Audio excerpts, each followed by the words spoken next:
Hey, everybody. Welcome. I'm Hector Navarro, Invincible fan extraordinaire. And with me today is the man himself, Mr. Robert Kirkman, the writer of Invincible, the co-creator of the comic book, and the creator of the Invincible animated series premiering on Amazon. Robert, hello, man. How are you? Hello, everybody. Oh, I'm great, man. It's great to be here with you, Hector. Very excited. I love that we're going to be here talking about Invincible.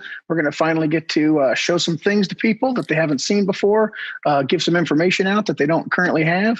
And it's going to be very exciting. I'm very excited. You're excited. We're both excited. Let's all be excited together. It's going to be great. It is incredibly exciting. And we're doing this too because there's also a real special occasion for doing this. We're going to get to that in a second. But I want to let everybody know that we are streaming live on the Prime Video Twitter as well as Skybound's Twitch, which is really awesome. I have to mention that people right now, you can see your tweets appear in the Twitter event page if you use the hashtag Invincible Friday. Once again, that is the hashtag Invincible Friday. And then you're going to be able to see your tweets. And this is the very first Invincible Friday. There's going to be many more of these, a series of Invincible Fridays. Content drops more every single Friday in the coming weeks. So we're so stoked that you're here.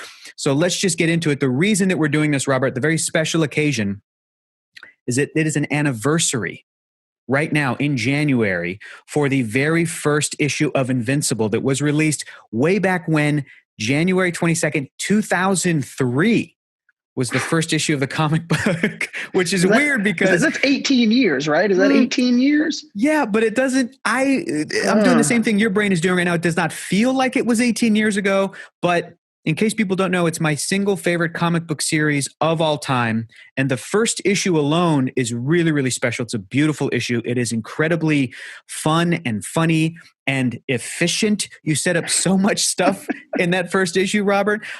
So I want to get into it and talk about, if we can go back and talk about the first issue of the comic book. First of all, where did the idea for the Invincible series come from? Tell us about that. Yeah, I mean, the idea basically came from Corey Walker and I had done a Super Patriot miniseries at Image Comics. And we knew that Image Comics at the time had kind of recognized that they hadn't been doing a lot of superhero books. And so I found out that they were trying to, encourage people to do more superhero books, to put together like a new superhero line. And so I went to Corey and I was like, hey, Image is looking for a new superhero book. Let's do one. And we sat down together and we tried to come up with a universe that basically has everything that we love about superheroes, like all packed in, so that in success, if the series lasted for a good long while, which we never thought in a million years would be possible, we could do any kind of superhero story we wanted and it would fit in this universe. So, I always loved teen superheroes and I love big, sprawling, epic superhero stories that continue to expand and grow over time to get more complicated and more insane. It's something that comic book fans just absolutely adore. And, we just wanted to set something up that could start small and grow into something big and just be everything that we've ever wanted out of a superhero comic. It is an incredibly rich universe that you guys built. And you start with issue 1 and it does feel like, oh, this feels like a comic book that has been around for decades. Like one of those super famous superheroes that has all the movies made about them and stuff. Yeah. And everything that you guys set out to do is exactly what had happened. What do you remember about the launch for the first issue back in 2003? What do you remember about it?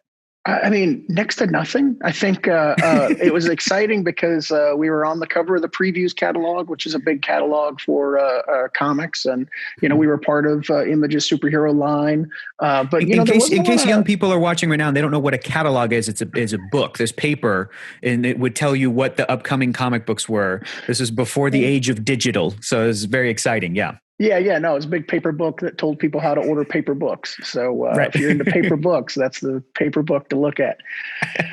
I don't know, man. It's just 18 years of Invincible. You're just making me feel like a grandpa. But hey, how do you think I feel? I was Mark's age when the series started, and I don't know how old Mark is now, but maybe we're around the same age. But it's crazy to think about even what the superhero world was in 2002, what the pop culture world was in 2003. This is January. Yeah. Just to give everybody a heads up, the second Lord of the Rings movie had just come out the winter before. The year before, the Star Wars Episode 2 Attack of the Clones had come out. That's where we were in Star Wars, is Attack of the Clones had come out. And then I think my favorite example to really get everybody's head in the right space, the first Spider-Man movie had just come out, not the first one from 2017, not the first one from 2012. The first Spider-Man movie from 2002, the one directed by Sam Raimi with Tobey Maguire, had just come out the summer before. To give you an idea of where we were in pop culture with superheroes, this was the beginning. This was the beginning. And you and Corey and Ryan and everybody who worked on the book were able to ride that the entire time. And Invincible, like I was saying earlier, the first issue is super special. I don't want to give too much away, but it's also not indicative of what the series ultimately is and where it goes. It's a beautiful setup. And then just a few issues later, it gets nuts. But what stands out to you, Robert, about just that first issue, about issue 1? I mean, I think it's really effective in what you were talking about. It sets a tone. It tells you who the characters are. It introduces you to the world. It kind of gives you a sense of what to expect from the series, which is ultimately wrong. Which I think that's really the magic of comic book storytelling. You can do wild tonal shifts, things that would make a general audience completely uncomfortable with the story. You can, and we've done that in crazy ways with Invincible. Flip from like a comedy to a horror, like in one page, lots of crazy stuff. And, and I'm happy that, we've actually been able to maintain a little bit of that surprise and just, massive tonal shifts in the series that I think will really excite our television audience. It's my favorite story to tell people nothing about. It really is like, you got to read this, but I can't. I wish I could tell you, exactly why I love it. But again, that first issue sets up these characters. And I think that one thing that the first issue does tell you about, that the whole world and the series is about these characters, and Mark specifically. Mark Grayson from the get is written to be this kid, this young guy who is really funny and smart and kind of like logical, the way that he sees the world of a superhero universe. He makes decisions and he says things that you as the reader, you feel like, yeah, that's what I would do. That's what I would say. That makes sense. And I think that everything that he encounters in his life, and boy, oh boy, does he encounter some stuff, he meets it. And it's that same kid that you meet in that first issue. It's that same Mark who's got such a great head on his shoulders and is really smart and really cool about everything. And he's got a crappy after-school job that he has to go to. And then that's when he discovers his powers, when he throws the bag of trash and he says, finally, and then the series is going. So the other thing I really want to talk about, Robert, is that me being such a fan of the series, I've followed it since I was a kid. I know that in the beginning, as soon as you guys had that, okay, let's go. We're doing this. This is a comic book series. You said, Robert, I want this thing to last forever. I want Invincible, the comic, to be as long-lived as something like Spider-Man or Batman, where other creative teams would come on and just keep the character going. Yeah. And then at some point, you changed your mind. And you certainly did. And that's the beauty of this series. And then you decide to give the ending a definitive ending for the story at 144 issues. Talk to us about sort of where your headspace was at in the beginning and kind of why that decision changed. I mean, in the beginning, I thought that it would be cool to have Invincible become something like the next Superman or the next Spider-Man, where I, as an old man, would get to watch creative teams I couldn't relate to, tell stories I didn't understand, and sit back and say, oh, these kids, what are they doing with my creation? I thought that would be like a fun thing. But as I got deeper and deeper into the story of Invincible and, like just exploring that world and seeing what we did year after year with the series, it was always about playing against type. It was always about putting a new coat of paint on the superhero genre and just kind of always zigging when people expect you to zag. And I started to realize, like, we had been building something that could kind of work as a whole piece and could kind of have a definitive end that would make the story more meaningful and would make the story, I don't know, like seem like it was a journey that you were on that had a beginning, middle, and an end. And in a way, I think it's a way to reward people who had been with us for, the series lasted 16 years, to give them something that was like had some finality to it.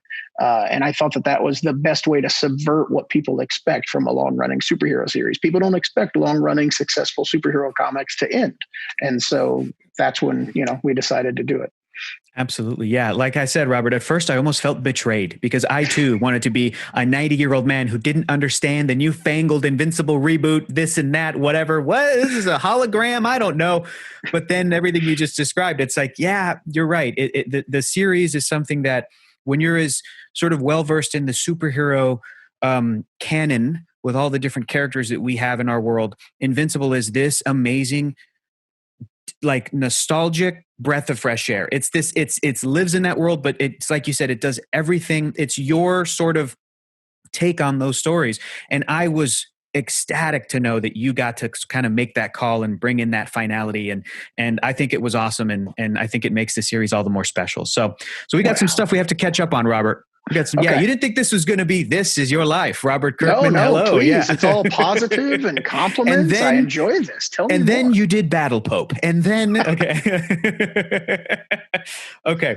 So we have some stuff to catch up on. There were some amazing announcements in terms of the cast for this show, which I think we can say has the greatest cast of any television series of all time. Like I'm pretty sure. Definitive. I don't think it's not possible to argue against that point. Not an exaggeration. No, but some of the announcements that have been made, we've got Clancy Brown as Damian Darkblood. Clancy Brown. I mean, this is Lex Luthor of the DC animated universe. This is Shawshank Redemption, Highlander. This is Clancy Brown. Also Mr. Krabs. It's Clancy Brown. He's amazing. Then we've got Jaimon Hansu as the Martian Emperor. Like, that's an incredible actor for an incredible kind of a smaller part. This is an amazing cast that you're doing. This Martian Emperor that we meet at one point in the comic book series. Does this mean that we're going to get some of these characters to be a little bit more chewy, a little bit more fleshed out, or are you just showing off? Are you just showing off with your Hollywood connections? There's definitely a lot that can be assumed from the casting, I think. I don't want to reveal too much, but it's possible that we'll be getting to see more of these characters, or when we do see them, there will be a lot more to their role, to their appearance. And That is what is so exciting for me as a fan of the comic, to be able to see this story told in this new way, and certain things will be added and changed and remixed. I'm incredibly excited. Ezra Miller as D.A. Sinclair. Come on. Perfect casting. You've got Jeffrey Donovan as Machine Head. Nicole Byer as two new characters, Fiona and Vanessa. We got new characters in this, Robert. What's going on? There's a lot of new characters in this, actually. Speaking of new characters, another new character, Steve, voiced by, John Hamm. What? What's happening? Another favorite supporting character of mine, Rick Sheridan. Great character, is going to be voiced by Jonathan Groff, which is amazing. From Frozen, incredibly talented guy. And then you've got one of my favorite actors, one of the greatest actors working today, Mahershala Ali, is voicing Titan, who you meet in issue 1, who you meet this character in the first issue of for the comic book series, which is amazing. I mean, I'm at a loss for words, Robert. Just reflect on that cast for a second, please. I mean, this has been such a gift to be able to do this show and to go back and revisit this world and get to know these characters again and get to explore them some more. But by far, hearing their voices for the first time and knowing that these actors are doing these voices. And I, I'll just tell you, I have cried many times in the recording booth. I have illegally recorded a lot of recording sessions on my phone so that I could listen to them over and over again without having to bug anybody on the show. I shouldn't admit that. I don't care. But it's been just a wild ride, hearing the voices of these characters and knowing that this caliber of actor across the board is portraying all these, beloved characters in my house, at least. Did you ever think, when you guys were doing the comic book, did you ever think that this would ever be adapted into an animated series at one point? I mean, it's the dream, really. I mean, every comic book fan is a huge animation fan, and if you look at something like Invincible, you could do a movie, and we're trying to do a movie, and that movie is going to be super awesome. But you want to do something that is going to be able to show the scope of this story, and this animated series is really the perfect way to do that. So yeah, we never thought in a million years that we would be this fortunate to have it happen at this level. But we're very happy and very lucky. Were there ever any moments writing these characters in the past, I keep saying almost 20 years, which is insane, but were there any times where you as a writer where you thought, when I'm writing this character, I picture this voice, and then it turns out to be that you can cast that actor? Because I'm like, how could you not think about Michael Dorn as Battle Beast? It's just the most perfect, amazing. So Battle Beast is one of my favorite characters in the series. It's a lot of people's favorite character in the series. And I am a huge Star Trek The Next Generation fan. And a huge Worf fan all the way through Deep Space Nine and the movies and all that stuff. So I hate to admit this, but I've only ever been writing Worf. When I write Battle Beast, I try to think of, the kind of thing that Worf would say, and I'm just writing Worf fan fiction in the dialogue. The character is very different, whatever. But to have Michael Dorn doing the voice, was when I found out that he was willing to do it, I was just like, this is the biggest moment, possibly in my life. I can't believe this is happening. And that is definitely, I think I recorded his entire voice session and I would just play it on a loop for days afterwards. Just holding up your phone, just tears streaming from your face. Like, I can't believe it's Michael. It's Worf. That's amazing. So great. Great. And it's so great because he also happens to be, on top of being a Star Trek living legend, he also is an insanely talented voice actor. Yes. It's just perfect. It's perfect. And one of the nicest humans I've ever had the opportunity to meet. I was all of the Next Generation cast. I've met a lot of them, and they all are the greatest people ever, which is the best news for a fan. Robert, are you spoiled now as a writer? If you're working on a new story, a new comic book, something like Firepower, do you have to hold back with your own fan casting because you're like, I can't, knowing that, maybe at some point, someday, I try not to do it just because, it's more fun in the casting process to be working with a casting director and then say, okay, here's, who we've talked to and who might be available. And then you're just like, oh my gosh, you're excited and blown away. I feel like if I pinpointed different actors for different characters, that just kind of leads to disappointment because you never know who's available and all that kind of stuff. So I try not to think about it, to be honest. But yeah, I'm constantly surprised when these cast lists get shown to me, and it's like, whoa, really? This is going to be great.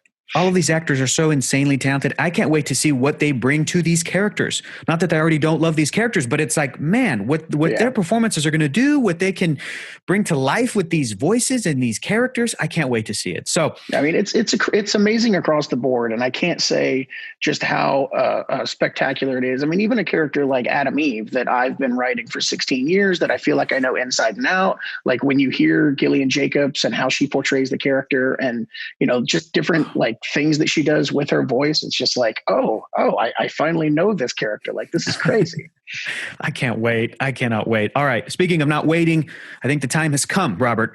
Let us share a clip that you brought. We have a clip here that we're going to show. Hold on, let me dig it out. Okay, an extended clip. Yeah, please go ahead and dig it out. There we go. There we go. You seem tired. I'm fine.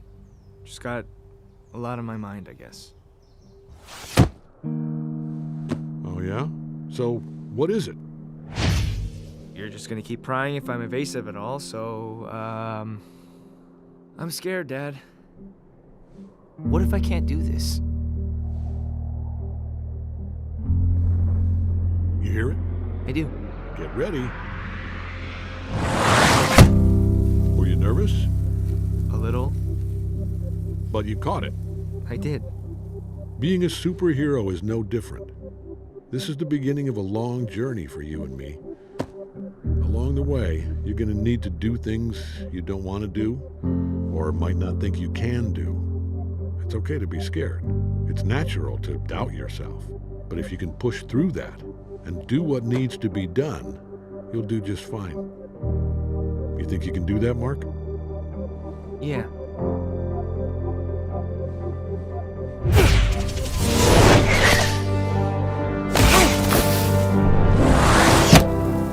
Son, kids your age think they're invincible, and it holds them back, makes them careless. The thing is, you're different. You actually are invincible.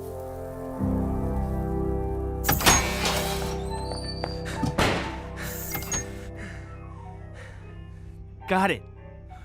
Okay, kid. Let's get to work.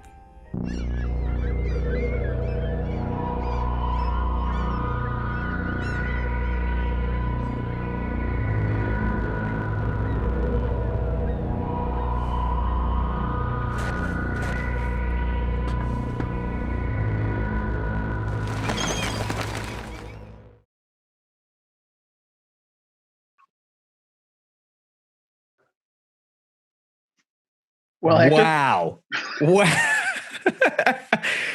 Dude, I loved every second of that. Are you kidding me? That was amazing. That was so good. The animation is gorgeous. People are going to love it. But like, that scene was so well written. And it felt like Nolan, the father, was talking to his son, Mark, and talking to Mark about what Mark was going to go through. And if you're a fan of the comic, you're like, oh my God, it's so good. It's so good. Yeah. Oh my goodness. Wow. It was kind of fun being back in that scene because it kind of appears in the comic, but not really. And you can kind of see, if you're a comic book fan, like how we're doing, like that's a scene you understand and you've seen, but there's a lot of difference to it. And knowing, because when I wrote that scene in the comic book, I had no idea, what was ahead for Mark in the way that I do now. And so it was a lot of fun being able to try and put some little tweaks to that dialogue for longtime fans to be like, oh. Yeah. I love that. I mean, this is something that your career has been built on, which is this amazing comic book series. And then the adaptation comes out and it's different. And you're letting all the fans know that's part of the fun. That is what the Walking Dead television series was. And it was a thrill as a Walking Dead comic fan to also watch along and to be able to, oh my gosh, this is completely different. Shane should not be in the picture. Like that's the whole point of the Walking Dead and the adaptations that we get and the sort of remixes. And I just have to point out too, as a comic book fan, I think it's so cool and so smart and so brilliant that in the comic book, at the end of that first issue, Mark's principal is the one who's having a conversation with him, Principal Winslow, and he tells him, you're not invincible, and then that's where that inspiration comes from. And here in the show, it's a conversation with his father, and it's like a completely different context. And I am just really excited to see what else that's going to lead to. Plus, we got to talk about this. I mean, we had Stephen Yeun, J.K. Simmons, amazing in that scene. And it was so like, Stephen was so vulnerable as Mark. Yeah. I love that. That's Mark, man. That's who he is. That's great. And J.K. was just the most amazing fatherly, like his voice is dad's voice and everything. Then we got a little peek of Mark Hamill. Yeah, as Art Rosenbaum. Art the Taylor. Yeah, come on, Art the Taylor. That's what. Let's just talk about these actors right there. You got Mark Hamill in the show, man. Mark Hamill is in the show, Robert.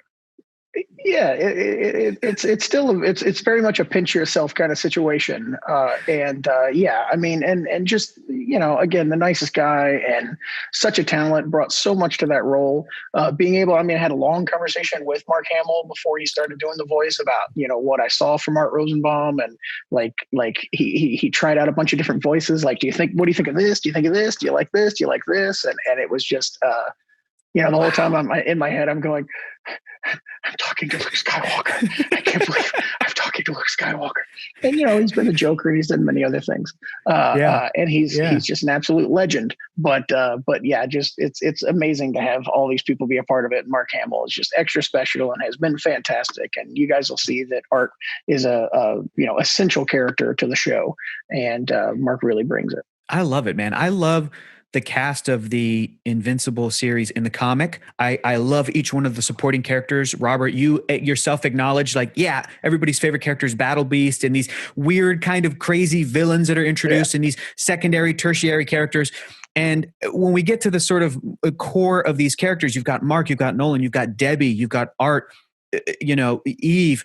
I love each one of these characters, and it kind of blew my mind how excited I was to even just see Art the tailor. Like, I'm like, oh, it's my favorite character, Art Rosenbaum. Like, it's so crazy how attached I am to these characters, man. You guys got me hook, line, and sucker. I'll tell you what, I'm in, baby. Woohoo! Let's do this. Give me, I want to see more. Okay. One down, 100 million to go.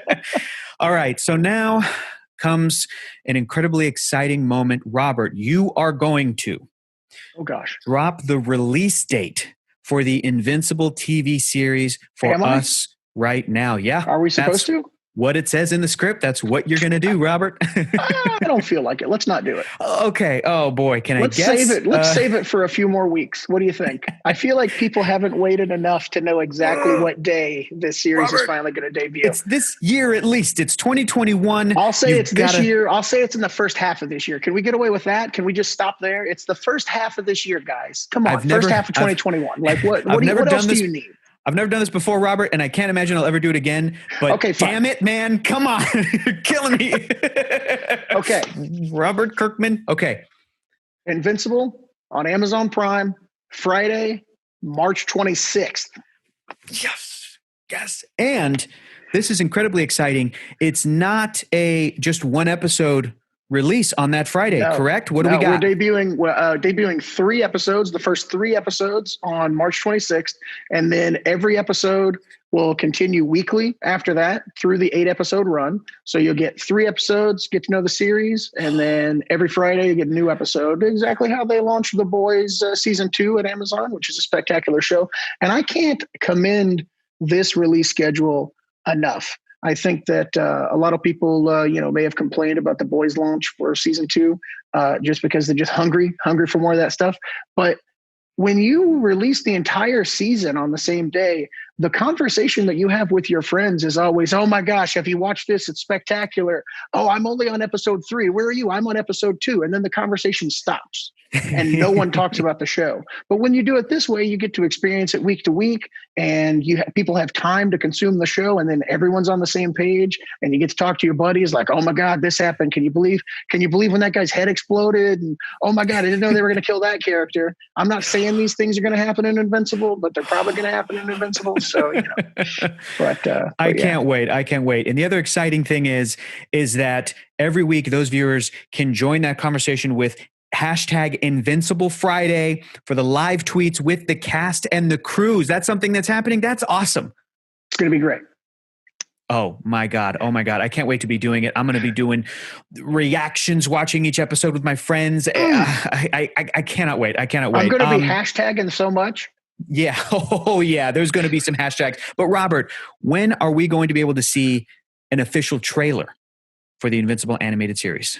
Are we announcing that date? You put me on the spot. I don't think we're announcing we're not announcing that date. But good. It says here in the script, in the coming weeks, it says, Robert, to let viewers know to keep an eye out for the trailer in the coming weeks. So Robert, when are we going to see that trailer? Sorry, I should have been more prepared. In the coming weeks, we will be revealing a brand new full-length trailer. We did a teaser trailer before. Now we're going to show you a little bit more. And I've seen it, and it's pretty great. I think people are going to really like it. It shows a lot, but not too much. So that's really cool.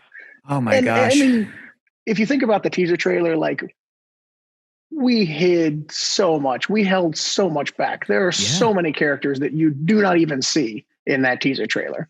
And in this coming trailer, you will see a lot more characters. Oh my gosh, man. If I see Battle Beast, I am going to lose it, Robert. I'm going to lose it. I mean, even just comparing the teaser trailer to that to the clip we just saw, the teaser did show us a little bit of the father-son baseball catch, a little bit. And then we actually got to see this clip, and it's like, oh, that's this beautiful, like, fleshed out scene, and this dialogue is so good, and the acting is amazing. And so I just cannot wait to see more of this show. This is an incredibly exciting time for fans of Invincible, specifically for me, because it's my favorite comic book series of all time. So I can't wait for the rest of the world to discover this thing that I already know. It's funny you should say that, Hector, because we did this show exclusively for you. You know what? I knew I was in the Truman Show or the Matrix. I knew it. It's me. I'm the center of the universe. Cannot wait. Michael Dorn casting for me, not Robert. It was for me. All right. So Robert, I want to thank you so much, man, for dropping the release date, for sharing that clip with us, and just for reminiscing and talking about this comic book series. It means so much to me and so much to so many fans. And I'm just thrilled that I'm going to be able to share my love of these characters with even more people. I want to remind everybody that Invincible arrives on Prime Video March 26th, Friday, 3 episodes, March 26th. And you can follow Invincible HQ on Twitter. Tune in for more hashtag Invincible Fridays starting next week.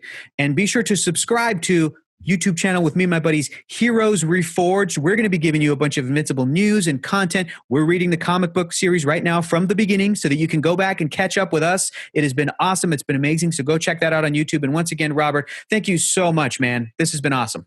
No, this has been great. Thank you. I hope that we do it again soon.